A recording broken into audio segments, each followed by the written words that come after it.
Hello guys, magluluto tayo ng chicken stick. Yan, iwain natin ng mahinipis. Bali ang ginamit kong laman ng chicken yung sa legs. Laman ng legs yan. Mas masarap kasi pag yung laman ng legs kaysa yung breast. Medyo matabang kasi yung breast, kaya ang ginamit ko yung sa laman ng quarter legs. Tinanggal ko yung laman niya.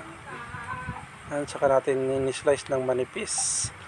Pang stick talaga. Siyempre, mag-iiwan na tayo ng bawang. Tatadtarin natin yan. Yan. Yan, tatadtarin natin yan. Siyempre, saka sibuyas. Bali kalahati lang gagamitin natin dyan. Masyadong malaki.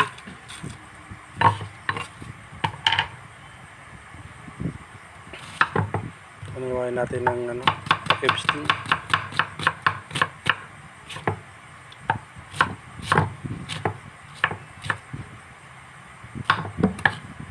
Okay. So and then magpapainit na tayo ng kawali. Saka lagyan natin ng mantika. Saka natin lalagay yung bawang, sibuyas. Sabay-sabay na yan. Yung golden brown na yung bawang at sibuyas. Lagyan natin yung slice natin na chicken. Yan, isa lang natin na yan.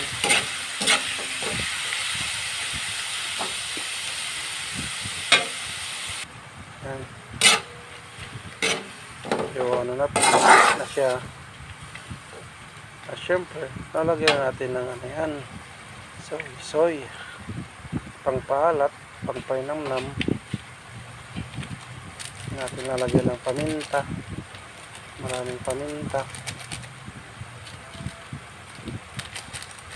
Yung bali 3 pack yan, yung tag-2 o tag-piso. Saka natin lagyan ng pangpalasa, bitchin. Saka natin haluin. Haluin natin ang haluin. Siyempre lalagyan natin ng sugar para mailinamnam siya. Saka balance siya ng alat. Natin tubigan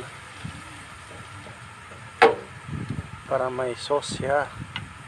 Masarap yung stick na sauce. Saka syempre lalagyan natin ng palapot yan ng 1 kutsarang cornstarch para sumapit yung sauce natin or sabaw sa karne.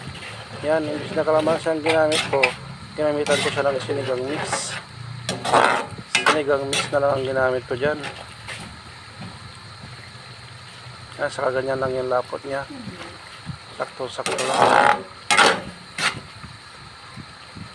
Saka natin pakuloy ng pakuloy niyan para maluto yung pasim natin na sinigang mix. Saka natin lalagay yung sibuyas na marami. Masarap yan kasi yan yung puti na sibuyas. Ganyan lang, saglit lang ang luto ng sibuyas. Huwag natin masyadong lutuin yung sibuyas para hindi masayang yung pagka-fresh ng sibuyas. Kasi pag lutong-luto, wala na rin. Dapat yung crunchy-crunchy pa siya.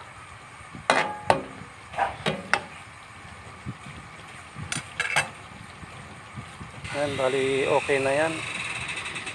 Luto na yan. Ihahango na natin yan.